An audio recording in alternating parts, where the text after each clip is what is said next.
Vietnam or Thailand, what's a better place to live for retirement, or you're looking to relocate to Asia for a career or start a family?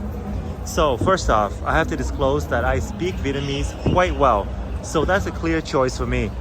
If you guys speak either language, even if you don't speak it well, just a little bit, I would choose that country because it's that close. Now sometimes the Philippines come up as a good place to retire as well, but I would put that in third place. I think personally for me, the top two would be Vietnam versus Thailand. So those would be the two countries that we'll discuss today. But if you guys are interested in the Philippines, we can put that in the conversation in the future as well. Okay, so let's break it down. As a person that speaks Vietnamese, clearly I would choose Vietnam because when you know the language, you get more favors, you get into circles better, and you're gonna understand the culture at a much deeper level, which will allow you to enjoy it like nothing else.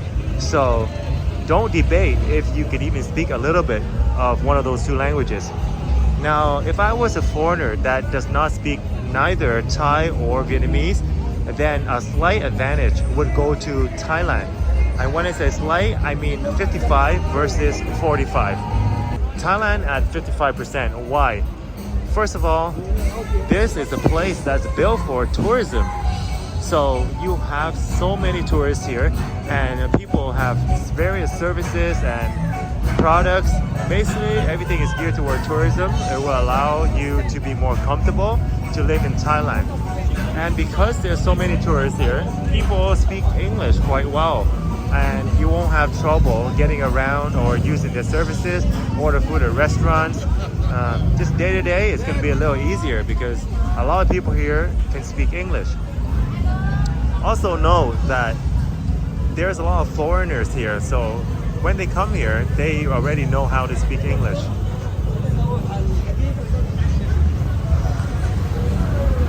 And because there's a lot of foreigners here, it's easier to make friends with people that already know how to speak English. And the fact that the locals interact a lot with foreigners, they learn English quite well. So they can talk to you at a relatively good pace. Whereas in Vietnam, aside from young individuals in their 20s or teenagers, they're gonna go to school, learn English for their career, or they want to go study abroad or even go traveling. So if you speak to any uncles and aunties above 40, 45 years old, you're gonna get very little English from them in Vietnam. So that's a big win for Thailand when it comes to ease of day-to-day and getting around, getting things done. All right, so another thing is transportation. In Thailand, the transportation is very developed.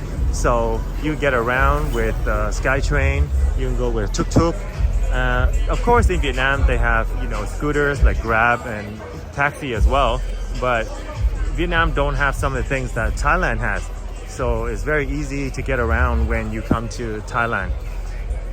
The only thing is the traffic in Thailand is even more brutal than the busiest city in Vietnam. So you compare Bangkok with Ho Chi Minh City.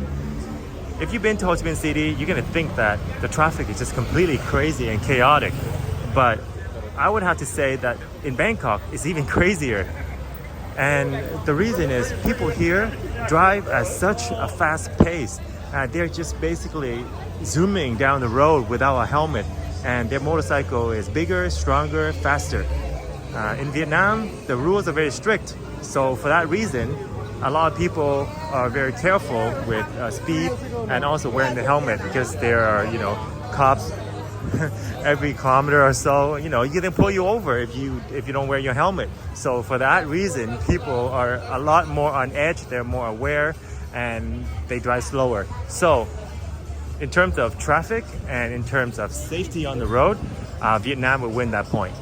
Okay, another topic that Vietnam would win a point on is rental prices, accommodation. I would say that even in Saigon, Ho Chi Minh City, the most expensive crowded city in Vietnam, I would say the cost of rental is even way cheaper than Bangkok. I would say 50% of the price. When I travel to Bangkok, a condo can cost like 80 to 100 Canadian dollar. But in Vietnam, you can get a similar place for maybe 40 to $50 Canadian. So Vietnam is definitely more affordable. There's a lot of options. There's those vintage houses that people, renovate and create this great ambience, and they rent it out for Airbnb. And there's a lot of people that are investing. They are moving back to their hometown, their province, and then renting out their condos or homes in the big city. So you get a lot of options, and it's cheaper. So I'll give it that much. But in terms of service and convenience, I feel that Thailand does have a bit of an edge. I've been to a lot of services to kind of experience how it's like in Vietnam in terms of dental or medical services. I have to say they are very professional, very fast. You don't have to wait. You make an appointment and go in right away, and the price is quite reasonable.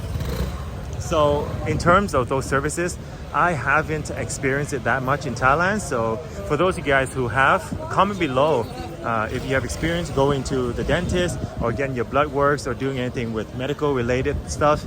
And yeah, let's have a conversation around that. But in general, for Vietnam, I can say rest assured, it's quite affordable compared to foreign countries like Canada and US. All right, in terms of people, yeah, like people in Thailand, people in Vietnam are quite nice. Same with the Philippines, by the way. They're some of the nicest people that I've ever met. So that's not a big factor. Also, in terms of weather, they are very close to each other in terms of geographics. So you're gonna get the same type of weather. You can get the rainy season as well here in Thailand as well as Vietnam. So I would say that's a tie. And in terms of cuisine, it depends on what you guys prefer. I would say that Vietnamese and Thai food has a similarity. We both have like roasted pork or duck with rice. We have soup with noodles and beef balls. We have stir-fry dishes. So I would say that there's actually a lot of similarities between Vietnamese and Thai food. Maybe Thai food leans more on the spicy side, and Vietnamese food lean on the sweeter side, especially if you're in southern Vietnam. See, no helmet anywhere. In Vietnam, all these are tickets, and each of them maybe $10 to $20, so that's a lot of money. But yeah, let's wrap it up. In conclusion, I would say that if I spoke one of the languages, that's the country I'll pick. But if not, everything being fair, maybe Thailand has a slight advantage. And the main reason is because there's a lot of services here geared toward foreigners. And because there's a lot of foreigners, I can speak English easier. And the Thai people in general speaks better English than Vietnamese. In terms of just personality and vibe, they're both nice. People are very welcoming, they're very respectful, and the countries are very safe. I would argue that Thailand is even more safe than Vietnam in terms of like pulling out your phone and recording like this. Nobody kind of swipe. In Vietnam, there's not a lot of organized stuff, but just like petty theft in terms of like opportunistic. So you pull out your phone and it's so easy for them to pull it, especially if you're a girl. They'll just yank it and be off with their bike, so that happens sometimes. But in general, safety level in both countries are very high.